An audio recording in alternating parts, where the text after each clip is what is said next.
마지막 곡이에요. 곧 돌아올 거야. 그러니까 거짓말. 거짓말. 아니야. 내가 널 이만큼 사랑하는데 그 사람 전부일 수 없겠니? 사랑해. 또다시 사랑할 수 없겠니? 지금 와서 말할 수가 없어. 나의 기적 그 모든 게 환상 같아. 마지막 모습도 서서히 기억 속에만 잠겨져가는 것만 같아. 어딘가에서 날 보고 있을까. 후회해도 잊어버려 볼 수 없어. 추억의 그림자에 젖어간 내 눈물로 그 자리를 지켜보고 있어. 난 못해, 정말 못해. 네가 내 옆에 있을 때만큼 미안한데 그리운데 이젠 모든 게 떠올라. 조금 더 기다리는 그 속을 결국은 알았어. 또 들켜볼까봐. 하지마, 또 하지마. 내 곁에 있어줄 수 없니. 거짓말, 다 거짓말. 전혀 들리지가 않아. 사랑해, 널 사랑해. 날 보여줄 수는 없니. 사랑해, 널 사랑해. 또다시 사랑해주겠니.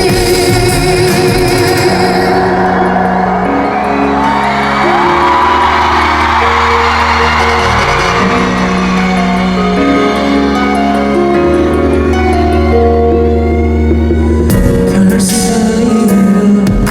이렇게 되지않았어. 너의 흔적 제자리를 젖었어. 추억의 그림자에 눈물의 테이프 속으로 잠겨져가는 것만 같아. 끝내 내 옆에 있지 않는데 갈게. 이제 너의 길을 따라 길을 가라. 너 참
April 3rd, 1986 was a big day that changed my life.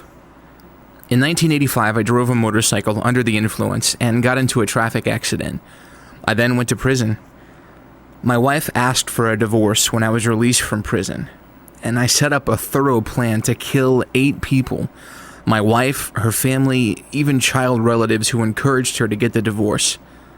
The last thing I did before executing this plan was to meet my mother in Gwangju. Then I booked a train ticket leaving for Seoul at 10:40 p.m., and it was the night of April 3rd, 1986. While I was at my mother's house, I heard a resonant voice that I've never heard before 40 minutes prior to getting on the train. It was so loud and thunderous of a sound that it almost split my ear. "Look, look," it said. Feeling too strange, I went out the front door and looked around, but there was no one. Second guessing myself, I returned to the bedroom and I was about to light a smoke. Suddenly the room became bright. I was surprised and looked at the bedroom door in the confusion of the moment, and at that instant I yelled in shock. While a clear rainbow light was flowing down, there was something walking down in the light. Looking over it, it was a person who wore white clothing.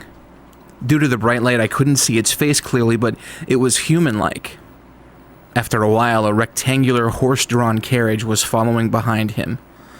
There were 3 seats on the carriage. The center one was empty, and 2 people wearing white clothing sat on both the sides. If someone who believes in Jesus saw the scene, he would have been touched greatly, but I was just stunned because I was an atheist man. A strange point I should add is that I felt my burning hatred disappearing. I woke up my mother, who was sleeping by me, but she didn't seem to see the scene and she ignored me, saying, "Don't be ridiculous," then went to sleep again. When I looked back at the carriage again, I was startled. A person who looked like me was sitting on the center seat, which was previously empty. I touched him to make sure he was real. It was like I was looking at a mirror. As soon as I sat down on the seat, the carriage took off. After that, I got to clearly witness heaven and hell. After passing a dazzling and brilliant golden road, I passed by a place where people like me were walking along a flower garden road, smelling the flowers. I was able to see people came from all over the world. I clearly saw my uncle's face on my mother's side, who had been a Christian and died of a disease. However, I couldn't find any disease marks on him. His appearance looked like a youthful 30-something with a young face and body, similar to how I saw him when I was in the 3rd or 4th grade in elementary school. Peace and happiness, absent of any anxieties and concerns of the world, was apparent on his face.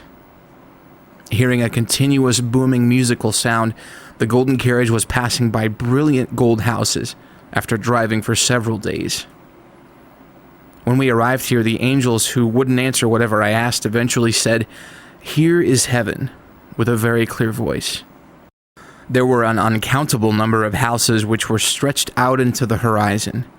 A common point that I felt from those brilliant golden houses that I've never seen on Earth was that all of them were neatly organized and looked ready and waiting for an owner to move in. Unlike where my uncle was, I was unable to see anyone here. I asked the angels about it, but they didn't answer me. The carriage was suddenly entering a dark place, as if it were night. The only source of illumination was a bright light the size of the full moon. It was in the shape of people wearing white clothing like those who drove the carriage. The music I heard before had already stopped. Fear entered my mind before I was aware of it. I was scared, thinking, now that they've showed me the most beautiful things that I'll never see on Earth, are they going to kill me? A light, human-like shape was illuminating a person before I was aware of it. I got to witness my father, who had died 6 years ago. He was the breadwinner and took care of family matters. He successively held the position of a Confucian scholar principal. While he was alive, he issued an impetuous order for people to stop talking to him when he heard them say the J of Jesus. When this man was on his deathbed, he became miserable, and his body swelled so much it could burst. Now before me, I saw my father suffering from pains as if he were approaching death again. Blue, venomous serpents with triangular heads, enough to hide his ankles, were bloodying my father's body, crawling, wrapping around him, and biting him all over.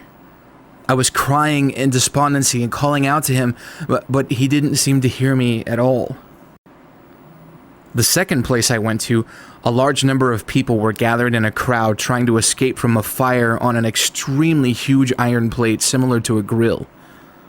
Simply, it was pandemonium. I met another acquaintance here. He was my father's older brother, who, having lived like a miser, said that money was everything. He was not able to hear my voice either. At the place spotlighted by the third light, I witnessed a friend who had died in a traffic accident. 3 dreadful yellowish-brown serpents were squeezing him so strongly, wrapping coils around him, thus his face was turning pale. This friend had also loved drinking like me, but he was eventually the one who was dead due to alcohol. At the place spotlighted by the fourth light, I was able to see people who were immersed up to the waist in the deep swamp. Unknown small black beasts were making them bloody, biting and clawing all over them.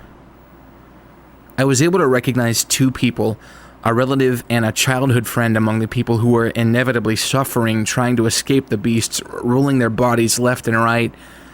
I didn't know it at the time, but I found out that the relative had been going to church simply because they heard that attending church cured disease. They had no true faith. He wasted his time attending church half-heartedly, having one foot in church and the other foot in the world. My father I saw in hell, and my uncle I saw in heaven. As I have recounted, the hell I saw was an unimaginable, atrocious place. I clearly saw my father, uncle, friend, and relative in the dark and wretched place. There was nothing I could do but cry at them in tears. I, someone who thought everything ends after death, faced the truth. After witnessing hell, the carriage stopped at a place called the Judgment Platform, from Revelation chapter 20, verse 13. Here I saw something called reminiscence, where all of my sins that I committed with my eyes, hands, feet, and even mind since birth were recorded. I was not able to count the number of my sins I committed during my life because it was categorized into 132 categories, and each category had subcategories. Among them, I got to see that the largest number of sins branched off of actions that I made due to drinking. Another thing I found out is that there were 2 items that are not sins in the real world, but sins in heaven. One is not to believe in Jesus, and the other one is to curse at or be contemptuous with others who do believe in Jesus. All of my past sins were recorded, even with the date and time, such as not attending church, tearing and throwing Bibles and hymn books into a fire, cursing, being disrespectful, getting stringent with evangelical friends, even slapping them and kicking them. I asked a question that I was wondering all the time here. Why do you show these places to me, someone who hated Jesus exceptionally and committed all kinds of sins, rather than to someone like my brother, who went through fire and water to believe in Jesus? An angel beside me gave me an answer. It's not necessary for people like your brother to come here. Someone like you will not be able to witness to others about heaven and hell until they see it with their own eyes. That was it. It was an answer corresponding to the Bible verse which states that someone like my brother, who can believe without seeing, will be blessed more. Soon afterward, the carriage began to move again. Suddenly, I heard a loud and sonorous voice ask pressingly, "Will you believe?"